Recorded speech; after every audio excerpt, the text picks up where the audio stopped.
Talongo pe le whaafunga anga Samoa. Ina ia mawhai lawa o na whaititia. Ia le tūranga o le aria e mai, ia po le tūra i mai. Ia o soli ngā tūla whono e ono le ptia e le nofo saunga le mū. Ia o tangata i te tono o tātou tunu. O le vaai a le tūla whono i le nei fo i vai yaso, ma le nawa yaso tūna i atu. Ia mareanga i mai i whaatinongo whi au mga ruenga. Ia yaso whai so o so i fuanga kaisara. Ia e tiro lawa i tūlanga whai o wha lawe tupu i lungo au wala te tele. Ia e mori whaafitai le tātou tunu o leo tilo ia vai taurera te atu nei o me whaasol solo mai a iuni a mai lawa ia aperila. Ia e tele lawa ia wha lawe tau ta avale sa wha peona. Ona tūla i mai lungo au wala te tele kaisara. Ia o le tūlanga o le whaatamala.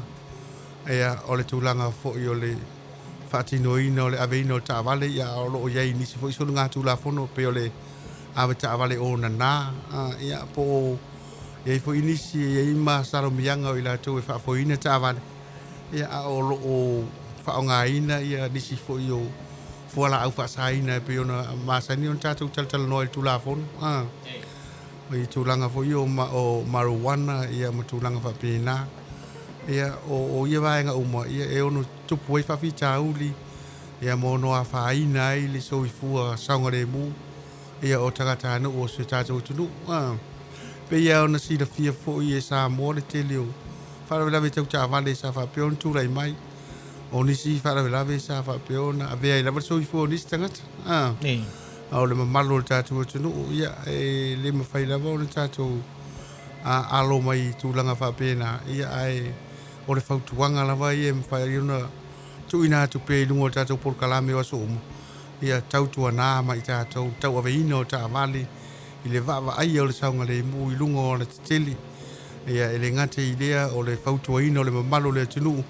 Ina ia tau mwhai e whaatino le umiaina o laisene ave tā avale. Ia o na whatoa anga wa ai lea. Ia e whialuai ia pe awea ia pe whafoina le tā avale. I lungo au o le titeli. Ia ato ai ma le tūlanga o le soso ese ia po le aloro ese mai le tau mawhaina le amalos. Ia ma nisi tūlanga whapena. Ia ma whaafoia tātou tā avale. Ia e lenga te fwoi lea. Ia e talo tūlawa ma le tūlanga fwoi lea o le aveina o le tā avale. Ia a o lo o si la fia le lei. Ele o ato atua le malos le tino a kaisara.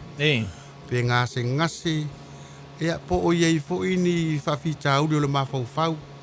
I le tūlanga fo i lea o iei le tūlanga o le loto ti ngā. Ia po o se tūlanga fo i o lo tūla i mei se me o lo mawhaina i le mawhau. Ia matua whau tuanga. Ina ia tātou whaetete tūlanga whapena wai ono tūla i mai ei nisi whaalawe ia o tau aveina le tāwale. Ia mawhaina e le soifua. Ia po le soifua fo i o nisi tangata o lo whapeon whaongaina whaatasia le alawa au wala le taimi lea a kaisau. Ia le ngata fo i lea. Ia e whata aua fo i le tātou tūlanga fo i lea o le tātou tilo i tūlanga o le tau. I aso taitasi. Ia ma le whaafoina o tātou taawale i lungo o ala titili. Ia e tūlanga o le e pēla nei vai tau fo i le sa o tātou iai. E pula mai le la ia e lava te mi fa fose e lava ona to wanga ia po timunga ia a o foi la ina timunga o le matua ma fala vo timunga kai sara ia ai talo la volta tu no ia sila to ane I turanga o lungo ala tele ia wa e lava te mi tura I mai turanga fa pena ia e foi lava ia so o malea le so timu kai sara le ngatala ina fitafia ile vai lungo ala tele ia fa pe fu fa le ngai nei le o tele ia e ono ia I vai nga fu ia e ono a fa nai ia awala ia pota avali ia ale ngata fu ia ole a foringa mai ole a tau mo fai le va vita ia so le o nga tonu le awala ia e fautuanga lava ia le tula fono a fai o tupu me fa pena ia ole nga lu fa tasi lava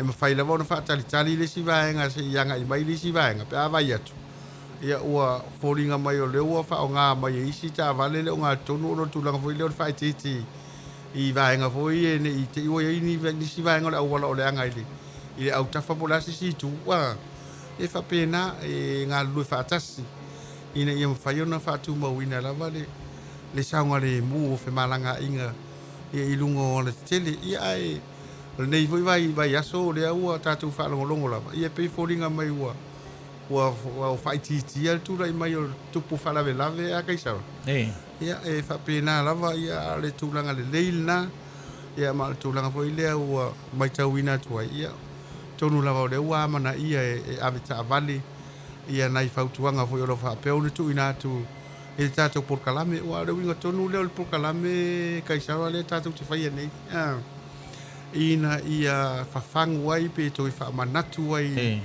I le mamalu e le ngata foi o avita avali o tangata sava vali ina ia sava vali foi ma le silafia e te tau lava ona a ngai I tua ma le au le tele ia au tafo le au le tele sava vali ai ma e te tau foi ona silafia o fele I tu o le au wala ia e te tau ona sava vali ai ia o le whapupunga tua ai o se tala le tūla fono e te tau ona e a ngai a mese lava tua inu I tua ma a whai o e sa vali I tafo le au wala o aso lasa e sa vali le tu tau anga vali I lou I tu tau anga vali e ma whai ona e I loa mai ta vali le anga I luma teimi nei ia o te tau ona e sa vali le tu tau mtau e te sira fia mai e ta vali le anga I mai wa le ua a la ula lo tua I lo tu tau anga vali a leo le asa vali te whaasanga I runga I lo tu tau mtau ona o leo fisu ia I fo ia I tu o le au wala ia o whapena fo ona fisu ia vaenga e whai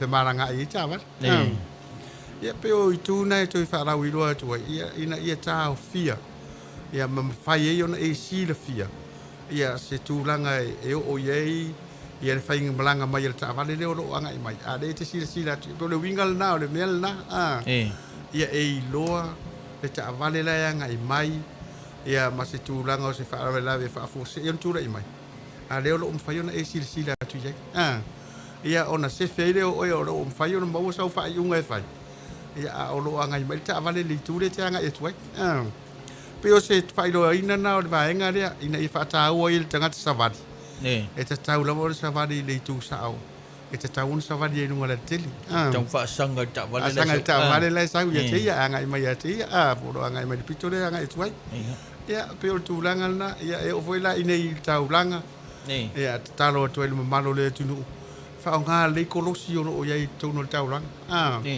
awa tātou te so ona kolosi le au le tele o tua e tasi ele laina a whapela e te kolosi I tua ia e whaingo fiona e o respite wa tasi oine e o ta ilua laina e whainga tāna e te sao mai leisi laina lea pe a whaisi se me le te kolosi a kilo o mata vale le whaonga mai leisi laina o vaenga la e te tau ona si la fia le malo le tunu o lona winga e te tau ona whaonga le kolosi o lo iei ma mōri, o lo no winga a ola lo mōri, o te tau tūta a vale, o le taimila nao tātou. Ia o korosi fo e le ini mōri. E watu e fo i whautuanga ia I la tau korosi. A whai e te anga ia tō ro o pisi lawa tā a vale o lo whea. A leo e anga ia tō lawa nā oe, leo e o korosi le taimile. E ia istanga te ngā lawa nā anga ia tō lai e alu le kiu o tā vale. E lua kua manga, e lua kua savadi loa. E wha mone mone, e tātou te ngā rurue whātas, whai ona e unu sai, se I tau iei, se tūranga whoile, se awanoa, o e sila atua, o awanoa le, ia ona, e apea te whātari tari fo I, se iei manisi te ngata e tau nu watu e tau te korosi ke ona whetau ilo le tū o ta avale e fia atu tū, ia rauta o tele tātou e korosi, ia o le mea rea roma na o e lava. Fosil maso. Na tu ele. Ia marisi lava enga. O le tūlanga foi le o rouaru atu. O mi ala o telefoni watu whaafonga Samoa. Ma e sa vadi e ia o e moroma natu. O le kolosi le puri. Le ai o le kolosi e tianga ia I leisi pito le awala. I se taimi whaavave vadi. o lo e mawhaia e te anga i lisi pito la wala ai le o le kolosi e pule o e sa o loto ai wow mea e whaia ilu Omi al telefoni.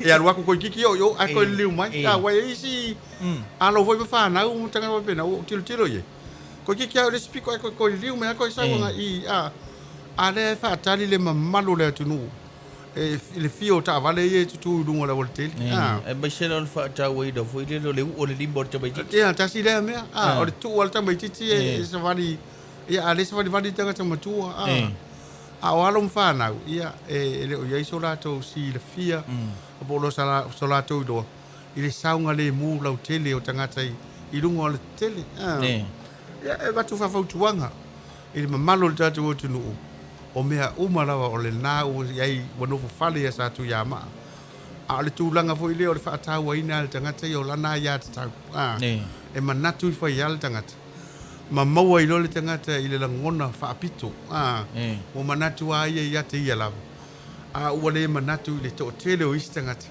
le o lo fe maranga i te avale o lo fia maua fo i le vave i e lungol kolos o lo lato fia maua fo i le vave le anga i lato te avale vaenga i anga i Ia, whamana watu e ba tau te le lau saudoaka le tolo ta. Misal tulanga le ia te tau. E ia tulanga tatou te whaonga ina le ia te tau. E veri tulanga tatou i lo i lunga tula fono. Ia, wa esere ia te tau. E usta i tula fono wala unga tonu na tatou kotolam. Tulanga wele keisala.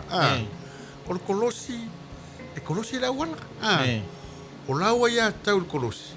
E te tau eno tu ta avale ia. Ai alu ai lesi piko la ise taimi vavi e leo sa wai a taula le omi o lau telefoni lungo kolosi o les ka piska wanga bisle tulanga na ai te mana tua foi la oi o le ia te tau foi al tavale o le alu lungo lau tilo al kolosi le le o mana tu ele ave tavale o a ule ka o ku o wai a kaula o ku o le foi fa nga o le ka ka le kolosi e sa vale i se taimi vave ia o le si pito ora e nga lu e fa pena ia tau e ona tau nu lo le tau nu nga mana ia ari kaisal ia pe o le mena o fa nga se tanga tala na ia tau o fa pe ia lo kolosi e sa o loto ai e pa ile me mana oi ale ai o le kolosi e tau nu file mu e le si tu o le o le tele i se taimi vave e ma fai ona i whaatino i nei lona maro si rei se va ngara ngai ko inga vo e mai do makua matua ia ele a faina i lo lato malo si lava lai e anga ia i lato i le isi tu o le ala tele e o vai lai ka ngaka ia avka vale ele ai ma se i ka pe a se ko inga ngula wa lai si da fia uma o le malo si la to ina lai o le malo si la lo matua mai le tau fo ona topi i la tula ona ua ma tu fo au lau tele ai a kulanga ma ka o el nai fa e tau ona kolosi i se taimi vave e te mawhaia e te anga i le si pitore o le al tele e ape ona i fautuanga na e tu atu i le mamalo le tātou watunu ina ia whaapea ona saunga le mu ai ia tātou whi malanga inga ia ma tātou whio inga i lungo o la tele ia ale tulanga lava yo son ngā tula fono i e whaasol tula fono kaisara e le o mwhai lava no whai titia pei lava o le a tula i mea o lo sili pe tulanga le o telepe fale ua umi tele na sili telepe fale kaisala e le i palasi al tulanga o telepe ngā fale tanon whaatino tātou pokalamel nei o lona uinga o se whawhita uli ua e anga i pea i lunga e fōringa